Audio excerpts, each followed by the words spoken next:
Fall Staters, let's talk about something that a lot of us are going to be getting into a little bit more now that it's getting nice out, and that is running. Whether we're going slow, medium, or fast, or we're going short, medium, or long, there's something that I see on a lot of people, and that is going to be when their foot hits the ground, the feet are swinging on the outside of the hips. Okay, so when we think about running, we are trying to move forward, which is important that our feet are staying under the hip as we pull back through to propel your body forward. Because again, it's not just a push into the ground, it's also a pull into the ground, which is why the hamstrings get such a good workout as we run. When we start to see somebody swinging their feet out on the way they run, again, the way that this could look would be me coming towards the camera like this. My knees are gonna stay low, and you see the feet on the outside of the hip.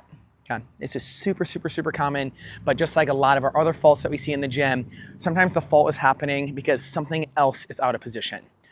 When we're looking at this happening, if my foot is striking underneath my hip and I pull through, and if I'm trying to take a step forward and my foot does not lift high up off the ground, what's going to happen is if I swing it forward, even if I dorsiflex, so pull my toe up, as I'm trying to move my foot forward, it's going to clip the ground, okay? And it's going to cause for me to trip.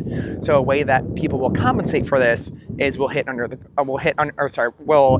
the hip, we pull through, and then instead of me needing to lift my knee up, people will just swing that foot out to allow for a low knee position the whole time.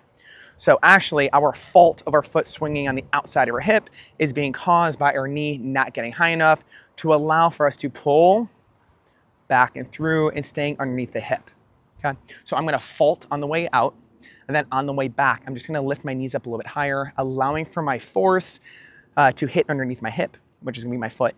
So let's go ahead, let's look at it.